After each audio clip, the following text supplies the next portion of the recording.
오늘은 표면 거칠기 측정에 대해서 좀 기초적인 부분들을 공부를 하고요. 그 다음에 여러분들 실습을 할 때 또 측정기와 관련된 몇 가지 부분들을 같이 공부를 하게 될 거예요. 표면 거칠기가 뭔가 하는 전체적인 내용, 개념 이해하고, 그 다음에 필터, 측정기, 파라메타, 도시기호, 평가규칙, 이런 순서로 설명을 할 텐데, 오늘은 여기까지만 할 거예요. 여기까지 하고 나면 여러분들이 이제 실습을 기본적으로 할 수 있고, 그 다음에 도시기호하고 평가규칙, 요거는 실습할 때 도면을 보면서 같이 설명을 하도록 이렇게 하겠습니다.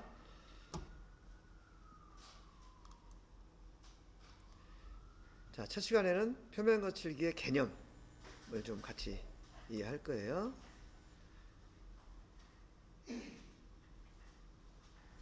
이게 뭐냐고 물어보면 여러분들 다 산이라고 대답을 할 거예요. 우리가 일반적으로 보는 산입니다. 근데 이 산을 우리가 여행을 하러 간다든지, 또는 뭐 그냥 여러분 학교 오면서도 뭐 전철 밖에 보이는 산도 있고 집 근처에 있는 산도 있고 한데, 그냥 이렇게 보면 이게 그냥 산이에요. 그죠? 산인데 나는 이걸 볼 때 뭘 생각하냐 하면, 아, 이게 표면 거칠기를 설명할 때 적당하겠구나 라는 생각을 한 거죠. 그래서 이 사진을 찍어 왔는데, 그냥 보면 이렇게 산인데 여러분들 조금 관심을 갖고 한번 보면은 이 산이 어떻게 구성되어 있는지 한번 생각을 해보세요. 자, 이거를 잘 보시면 얘가 전체적으로 이런 지금 얘가 형상이 하나가 있죠. 크게 봤을 때. 그 다음에 이거 보면 또 요런 형상들이 이렇게 있어요. 이렇게. 그리고 또 자세히 보면 요 봉우리 위에 나무들이 이렇게 심어져 있어요. 나무. 골짜기에도 나무가 심어져 있고, 이런 식으로. 자세히 보니까 또 그렇게 생겼죠. 이렇게 생겼는데, 여기서 이제 이런 생각을 해보는 거예요.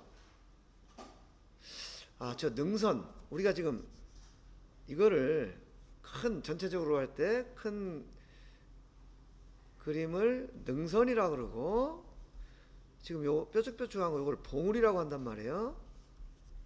그 다음에 여기 위에 심겨진 게 나무야.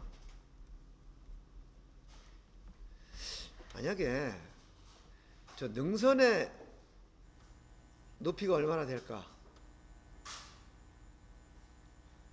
아니면 봉우리의 높이가 얼마나 될까? 나무의 높이가 몇 미터나 될까? 이제 이것을 측정을 한다고 한번 생각을 해보자는 거죠. 근데 예를 들어서 능선의 높이를 잰다 그래서 여기서 여기까지를 잰다. 또는 이것도 능선이니까 여기서 여기까지를 잰다. 이거는 무슨 높이가 돼요?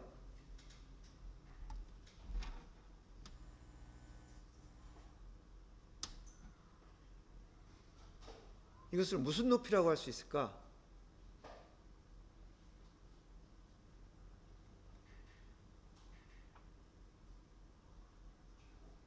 어? 최고 높이. 지금 얘기한 거 요거는 최고 높이, 그죠? 최고 높이. 요거는 반대로 하면 최저 높이. 이렇게 얘기할 수 있겠죠? 오케이. 그렇게 얘기할 수 있어요. 또 다른 표현이 있을까요?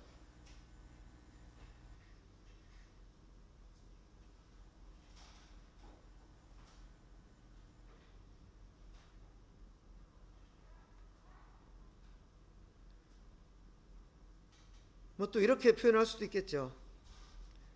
바닥에서부터 여기까지의 높이, 요 능선까지의 높이, 가장 높다고, 뭐 여기 가장 높겠지만 예를 들면 여기 높다고 치면 가장 높은 곳까지의 능선까지의 높이, 요 능선 요 지점까지의 높이, 이렇게 표현을 할 거란 말이에요. 근데 이것은 바닥에서, 이 바닥이라는 게 어디가 기준이에요? 우리가 산 높이 잴 때 어디를 기준으로 하죠? 산이, 한라산이 몇 메터다 할 때 그 앞에 두 글자를 붙이는데 뭐라 그래요? 해발. 우리가 그 산이나 뭐 이런 높이를 잴 때는 전부 해발을 치는 거예요. 해발은 뭐냐면 바다 그 수면의 높이, 그러니까 바다 수면을 기준으로 한다, 그런 뜻이에요. 그러니까 그 얘기는 달리 얘기하면 전 세계의 바다는 다 같은 높이에 있다는 의미하고 같죠. 그래야 해발 몇 미터 했을 때 우리나라에서 재는 해발 몇 미터하고 뭐 중국에서 재는 해발 몇 미터가 다르면은 세계에서 뭐 에베레스트 산이 무슨 봉이 제일 높다, 이게 말이 안 되잖아요. 그러니까 해발 얼마를 가지고 국제적으로 공통으로 쓴다는 얘기는 그 바닷물의 그 위치가 전 세계가 같다라는 얘기예요. 그죠? 그래서 거기를 기준으로 이 높이를 재는데, 이것은 해발, 이 능선까지의 높이를 얘기하는 거지 능선 자체의 높이는 아니라는 거죠. 그러다 보면 능선 자체의 높이는 여기서 여기를 쫙 연결해 가지고 요걸 기준으로 여기서 여기까지가 능선이 몇 메터다, 이렇게 표현을 해야 될 거라는 거죠. 봉우리도 마찬가지예요. 봉우리도 여기서부터 이 높이를 잴 게 아니고 요 봉우리의 높이는 요 높이가 될 거라는 거죠. 요 봉우리는 여기서 요 높이가 되고 요거는 여기서 요 높이가 되고, 그렇죠? 그러니까 봉우리의 높이를 잴 때는 능선의 굴곡 성분은 다 제거를 하고 나무 높이도 제거를 하고 봉우리만 재야 된다는 거예요. 그 다음에 여기에 심겨진 나무가 있는데, 이게 소나무라고 치면 3m 이상 되는 소나무 잘라가지고 한옥을 내가 지려고 그래. 그러면은 이 위에 있는 나무가 몇 미터인지 측정을 해야 되잖아요. 근데 해발에서 이 나무 꼭대기까지 재면 이건 나무 높이가 아니고 이 능선이나 봉우리의 높이가 다 포함된 높이가 되기 때문에 나무 높이인지를 알 수가 없어요. 그러다 보니까 나무 높이를 재려면 봉우리하고 능선 높이는 다 제거하고 나무끼리 이렇게 어떤 기준에서 나무만 재야 이게 몇 미터인지를 알 수가 있다는 거죠. 지금 내가 얘기하는 거 어떤 의미인지 이해하시겠죠? 요것이 여러분들이 이해가 됐다면 이제 표면 거칠기는 사실은 90%는 끝난 거예요. 왜냐하면 이거하고 표면 거칠기가 용어만 다를 뿐이지 개념이 똑같기 때문에 그래요. 그래서 이것을 이해하셨다면 다음 그림을 한번 볼까요? 자, 이게 산이라는 것은 능선, 봉우리, 나무, 이걸로 구성이 되어 있는데,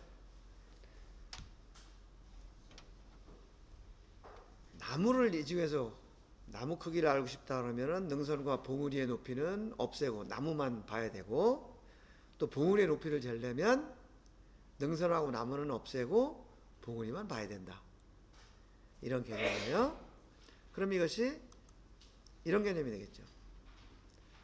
능선의 높이, 봉우리의 높이, 나무의 높이. 근데 산에서 보면 산을 보면 이런데,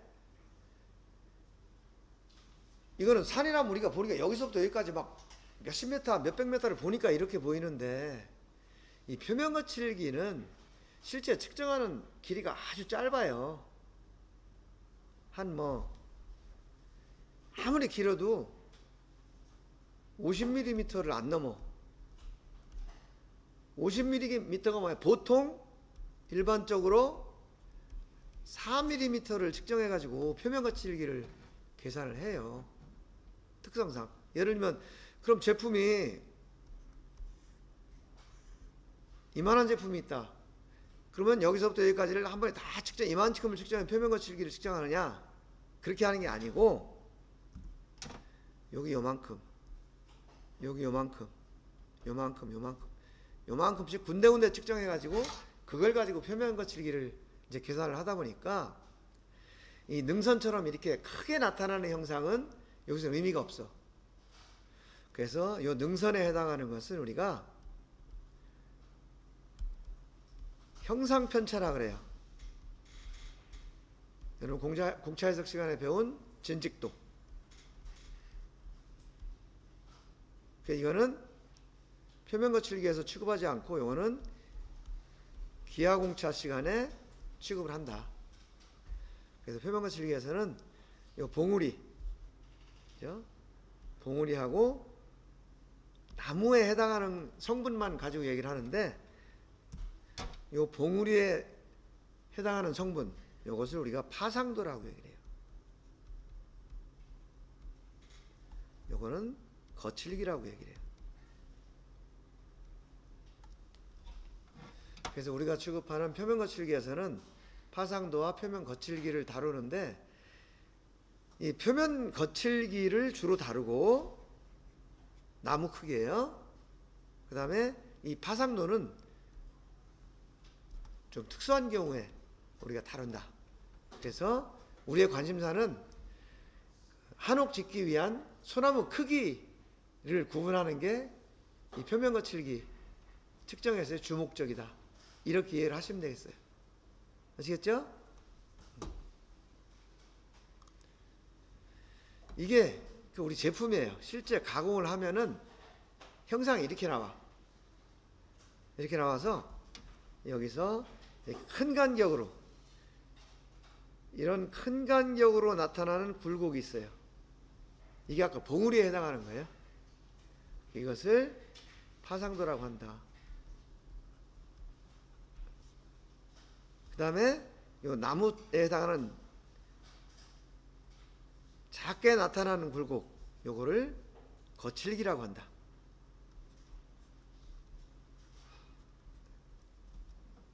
이렇게 이해를 하시고요. 그 다음에 이 거칠기가 나타나는 이 굴곡의 간격, 요거를 거칠기 간격이라고 해요.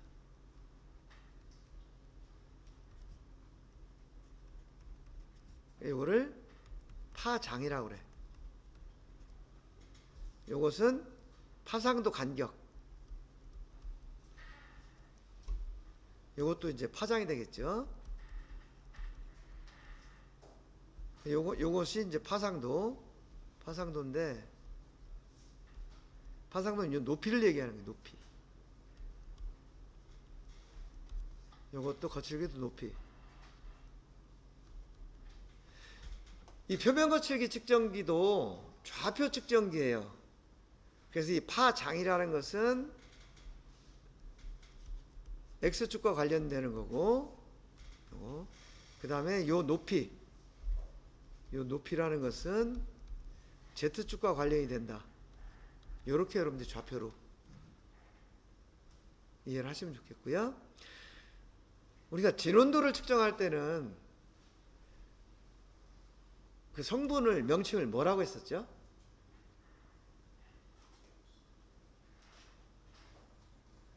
일회전을 할 때 요출수가 몇 개 있느냐, 이거를 뭐라고 한다 그랬어요?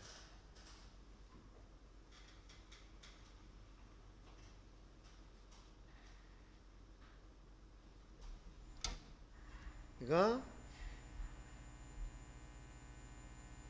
한 1회전 했을 때, 이건 360도죠. 요출수, 이게 몇 개 있느냐. 그래서 언듈레이션 퍼 레볼루션 해서 UPR이라는 용어를 썼었죠. 한 바퀴 회전했을 때 이 원통 둘레에 요철 몇 개가 들어있냐, 이것을 우리가 파동이라고 얘기했어요. 파동, 언듈레이션. 그죠? 근데 이거는 이제 진원도는 회전이기 때문에 그렇고, 표면거칠기 측정할 때는 그 일직선상에 있는 것을 계산을 해요. 그래서 이것을 파장이라고 그런다. 파장.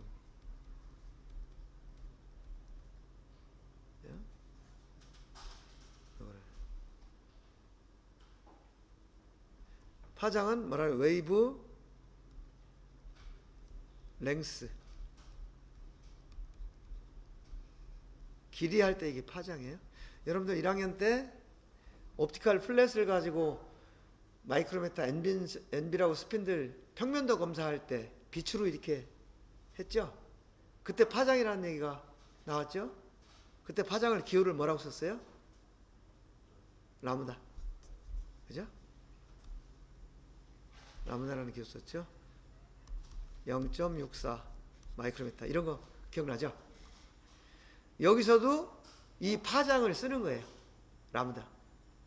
그래서 이 파장이라는 것은,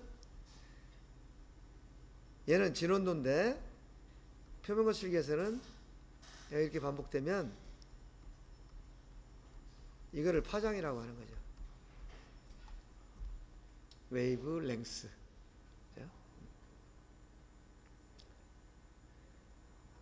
자, 지금 요 개념 다 이해하시겠죠? 네. 그리고 여기 결이라고 해야 되는 결. 이 결이라는 것은 가공을 했을 때 나타나는 방향이에요. 그래서 표면거칠기 측정할 때는 항상 요 가공결의 수직 방향으로 측정한다. 이런 얘기가 또 뒤에 나옵니다. 우리가 표면을 보면, 이 표면을 보면 되게 평평한 것 같아요. 그런데 확대를 해보면 평평한 것 같지만, 확대를 해보면 이런 식으로 굴곡이 이렇게 나타나 있다는 거죠. 그리고 이 부분을 더 확대를 해보면 이런 식으로 거칠기 형상이 이 표면에 포함되어 있다. 그래서 이렇게 크게 나타나는 성분, 작은 성분 다 이 안에 포함되어 있다. 근데 우리가 볼 때는, 눈으로 볼 때는 뭐 1000분의 1mm, 1 마이크로미터죠. 구분이 안 가기 때문에 평평해 보이지만, 실제로는 표면을 확대해 보면 이렇게 생겼다라는 것을 이제 머릿속에 넣고 있어야 돼요. 그리고 표면거칠기를 생각할 때 또 한 가지 우리가 이제 염두에 둬야 될 게, 자, 이 높이가, 길이가 150mm, 예를 들면, 이거 예를 드는 거예요. 150mm인데 이 높이가 15 마이크로미터야. 얘도 15 마이크로미터야. 얘도 15 마이크로미터야. 이 굴곡의 높이가 얼마냐 라고만 따지면 지금 1번, 2번, 3번이 다 똑같은 거죠. 15 마이크로미터. 그런데 이 간격, 이 요철의 간격이 얼마냐에 따라서 완전히 다른 형상이 된다는 거죠. 그래서 우리가 표면거칠기에서는 이 거칠기 높이가 얼마냐를 따지는데, 우리가 일반적으로 그 높이만 따지니까 착각을 하는 게 뭐냐면, 그 수치가 같으면 표면이 같은 모양일 것이다 라고 생각하는데, 실제로는 높이가 같아도 이런 전혀 다른 형상을 가지고 있을 수 있다 라는 것도 이제 표면거칠기 측정에서 항상 머릿속에 넣고 있어야 되고, 또 한 가지는 아까 우리 그래프 보니까 막 되게 거칠거칠하게 나왔잖아요. 그러다 보니까 표면은 저렇게 생겼구나 라고 생각을 하는데, 사실은 그게 아니고, 이 높이를 보기 위해서 이쪽은 압축을 시키고 이쪽은 늘린 거예요. 왜냐하면 거칠기 높이를 봐야 되는데 요게 1마이크로미터도 안 돼. 1마이크로미터도 안 되는데 우리가 최소한 눈을 보려면 1mm는 돼야 되니까 1000배는 확대를 해야 되잖아요. 근데 얘를 1000배를 확대하기 위해서 이 길이까지 1000배를 확대를 시키면 4mm에 1000배면 4m잖아요. 그러면 표면 거칠기 하나 보기 위해서 그래프를 저기서 4m 되는 종이를 출력을 해야 되잖아요. 말이 안 되죠. 그래서 가로 방향은 줄이고 배우를, 세로 방향은 높인 거예요. 예를 들면 이런 거예요. 이건 1대1로 그린 그림이야. 가로 세로. 근데 요거를 세로축만 5배로 확대를 하면, 즉 가로는 5배로 압축을 한 거죠. 그러면 1대5가 되니까 그래프가 이렇게 생겨요. 지금 A, B, C는 같은 형상이에요. 단지 그래프만 배우를 바꿔서 그린 거야. 만약에 1대 50으로 그리면 이런 형상이 나온다는 거죠. 실제로 이런 형상이지만 1대1로 그리면 이런 형상이다 라는 거를 이제 머릿속에 넣고 있어야 돼. 이 C번처럼 표면이 생겼을 것이다 라는 것은 착각인 거예요. 자, 지금 내가 얘기한 게 표면이 평평해 보이지만 거기는 능선, 봉우리, 나무가 있듯이 거칠기하고 파상도하고 진직도가 다 포함되어 있다 라는 거. 그 다음에 포함되어 있긴 있는데 형상이 서로 다르다. 요철 간격이 이것처럼 작을 수도 있고 클 수도 있다. 대신에 높이는 같은 값을 가질 수 있다 라는 거. 그 다음에 또 한 가지는 표면 형상은 배우를 다르게 그래프를 그린 거다. 그래서 실제 형상이 아니다. 요걸 좀 참고로 하시고요. 일단 몇 가지 용어만 좀 살펴볼게요. 표면이라는 용어는 이게 표면이라고 하죠. 이 표면이 뭐냐면 이 핸드폰 유리와 공기라는 서로 다른 물질이 경계를 이루는 면, 이게 표면이에요. 얘도 마찬가지로 이 케이스 뚜껑을 열면 여기를 표면이라고 해요. 여기를. 왜냐하면 공기하고 이 케이스하고 접촉하는 경계면이기 때문에. 그런데 이 케이스가 두께를 가지고 있는데 이 속에 있는 부분은 표면이라고 안 해요. 왜냐하면 같은 물질이 서로 연결되어 있는 거기 때문에. 표면이라는 것은 한 물질과 다른 물질이 이루는 경계면이다. 그 다음에 거칠기, 파상도 이런 얘기가 나오는데, 거칠기는 표면에 나타나는 미세한 굴곡, 파상도는 거칠기보다 좀 큰 간격으로 나타나는 굴곡. 근데 되게 추상적이죠? 뭐 작은 굴곡, 뭐 큰 굴곡, 이런 것이 왜 이렇게 표현하는지는 잠시 후에 다시 볼게요.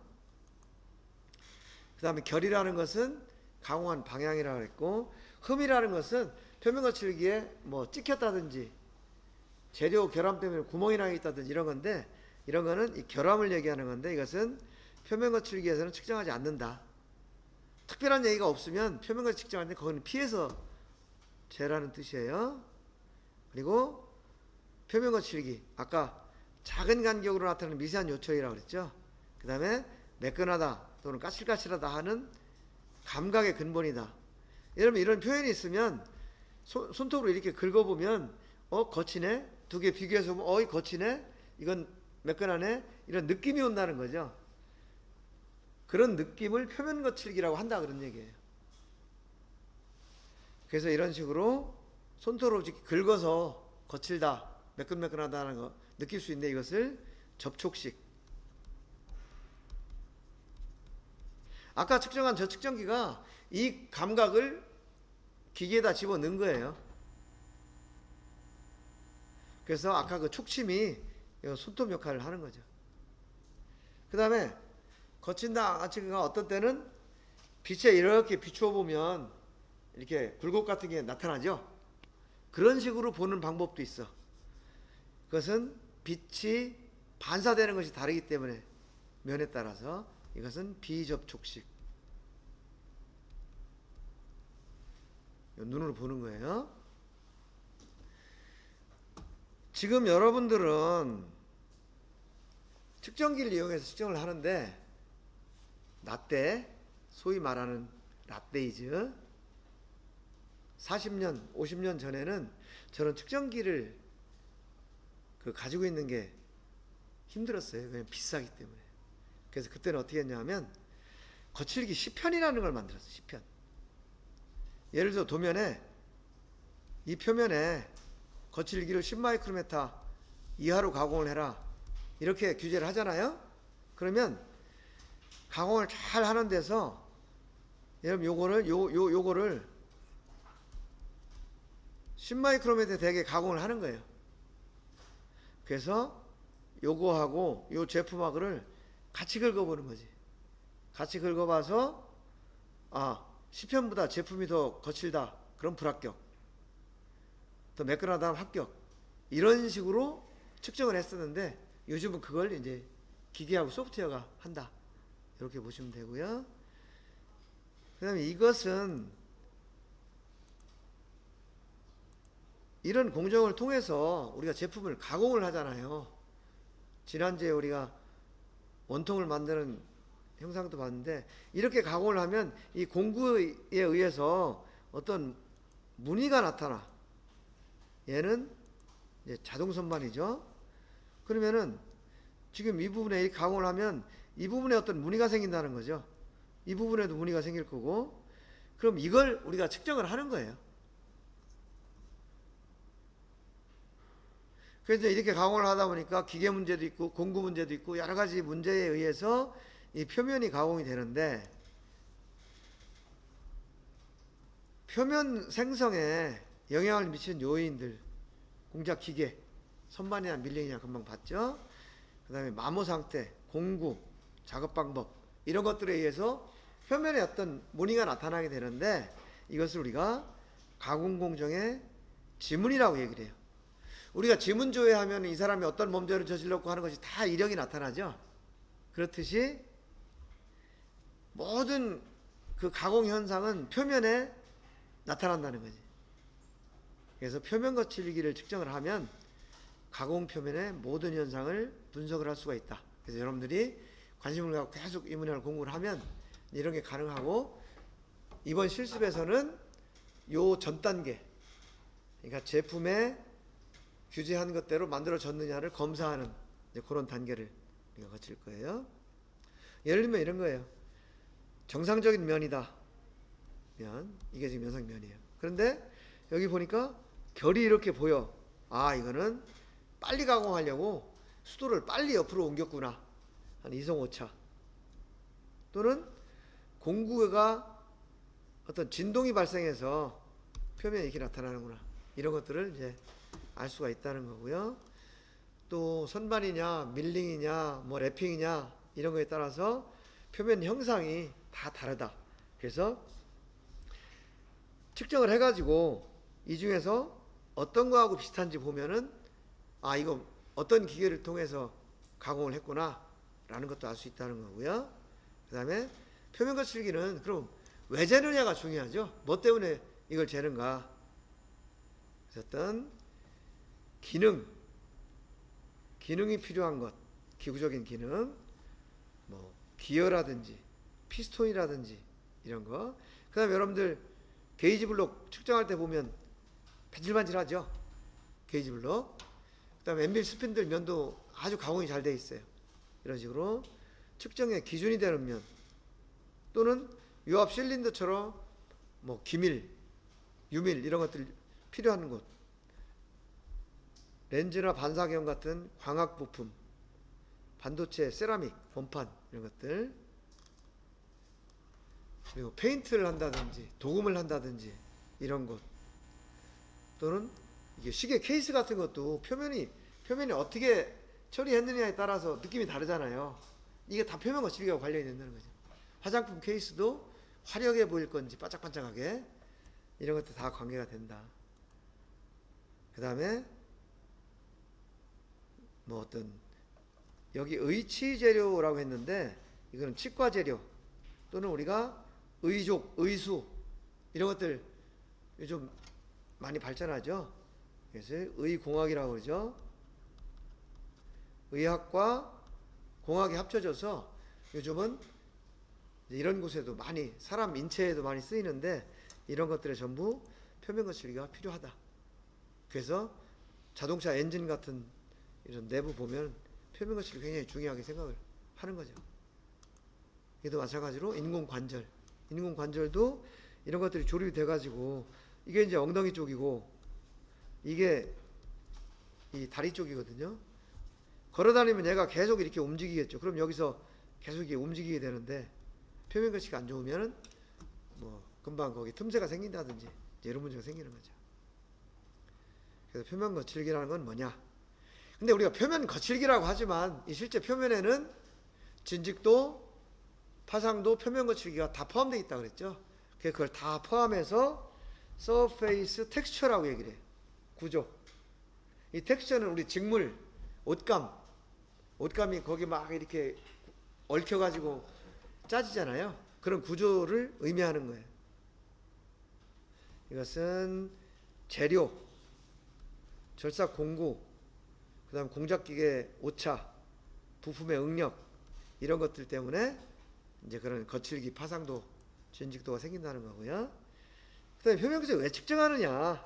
측정 안 하면 제일 좋은데 측정하는 이유가 두 가지가 있어요. 한 가지는 제조 공정을 관리하기 위해서. 이건 뭐냐면 물건 만들어 가지고 바로 사용하면 제일 좋죠. 이게 아주 이상적인 과정이죠. 그런데 실제로는 이게 설계를 해서 가공을 해서 이게 제품이 되는데 설계해서 가공했는지 이게 맞는지 안 맞는지를 확인을 해봐야 되잖아요. 그래서 설계하고 가공하고 제품으로 가는 요 사이에 측정이라는 게 필요하다는 거죠. 왜냐? 설계 도면대로 만들어졌는지를 확인하기 위해서. 그래서 이런 관리를 이해하기 위해서 측정하는 게 하나가 필요하고 또 한 가지는 어떤 제품을 측정해서 성능을 예측한다는 거죠. 이게 마모가 얼마나 빨리 될 건지 치수가 얼마나 빨리 변할 건지 이런 것들을 이제 예측을 할 수 있다. 요거는 좀 더 고급 기능이 되겠죠. 우리는 관리하기 위해서 검사하는 걸 이걸 해보는 거예요. 네, 표면은 거칠기, 파상도, 형상 이렇게 이루어지는데 거칠기는 주로 가공 공정에 의해서 나타나고 파상도는 공작기계에 의해서 나타나는 거예요. 그러니까 우리는 지금 가공 공정을 관리를 하려다 보니까 거칠기를 주로 사용한다. 근데 이제 특수한 목적으로 이 공작기계가 어떻게 이상했는지 확인하겠다. 그럴 경우에는 이 파상도를 또 측정을 해서 분석을 하는 경우도 있는 거죠. 그 다음에 형상이라는 것은 우리가 일반적으로 진직도라고 얘기를 하고 이것은 기하공차에서 취급을 하고요. 근데 또 우리가 일반적으로 가공은 잘할수록 좋다고 알고 있는데 표면 거칠기는 어느 이상 더 잘 가공하면 문제가 되는 경우가 또 있어요. 예를 들어서 도금을 하려고 하는데 너무 매끄러우면 도금이라는 건 그 전기적인 현상을 이용해서 표면에다가 뭔가를 입히는 거잖아요. 근데 너무 매끄러우면 도금이 잘 안 될 수도 있다 이거지. 그래서 어떤 도면에는 이거보다 더 잘 가공하면 안 된다 라는 규제가 있는 경우도 있다. 그래서 의도적으로 만들기도 한다. 이런 거 이해하시고요. 그 다음에 이게 이제 금방 얘기한 그거예요. 실제는 이렇게 생겼는데 형상, 파상도, 거칠기. 그래서 요 실제 프로파일 요거를 우리가 프로파일이라고 그래요. 그리고 요 파상도 요거를 웨이브니스. 그 다음에 거칠기를 라프니스. 그래서 어떤 값을 얘기할 때 P 하면은 필터링하지 않은 이 프로파일을 얘기하는 거구나. 그 다음에 W 하면은 파상도를 얘기하는 거구나. R 하면은 거칠기를 얘기하는 거구나. 이렇게 이해를 하시면 돼요. 그리고 이 파상도는 그 여학생들 파마하죠. 파마할 때 또는 뭐 머리 손질할 때 웨이브를 뭐 어떻게 준다 이런 표현 쓰죠. 그 웨이브가 이 웨이브예요. 그래서 웨이브를 좀 크게 줘라 라고 하면은 이게 웨이브가 큰 거고 이게 웨이브가 작은 거고 이럴 수도 있고, 또 웨이브를 좀 많이 줘라 그럼 웨이브가 이렇게 많이 주는 거고, 웨이브를 적게 줘라 그러면 웨이브를 적게. 그러니까 여기서 웨이브라는 것은 이 길이를 얘기하는 거고 X축, 여기서의 웨이브라는 것은 이 높이 Z축을 얘기하는 거죠. 굴곡을 심하게 주라는 뜻인지, 굴곡은 약간 주면서 길게 주라는 뜻인지, 이거에 따라서 또 머리 모양이 완전히 달라지잖아요. 이 얘기는 무슨 얘기냐? 우리가 측정을 한다는 게 표현을 자꾸 뭐 이렇게 어렵게 정리를 해서 라프니스, 레이브니스 이렇게 얘기하니까 어려운 것 같지만, 실제로는 우리 일상생활에 다 쓰이는 것들이 여기에서도 표현이 되는 거다. 이렇게 이해를 하시면 돼요. 아까 산도 얘기했지만 이거 파마할 때도 같은 내용이 쓰이는 거예요. 그래서 일상생활에 어떤 일들이 있는지를 잘 관찰해 보면 그게 우리 수업 시간에도 똑같이 적용이 된다. 다시 말하면 이제 앞으로 사물을 볼 때 잘 관찰을 해보자, 이런 얘기예요. 자, 지금까지 그 거칠기가 어떤 것이다 라는 개념을 설명을 했고요. 잠깐 쉬었다가 40분에 다시 시작할게요.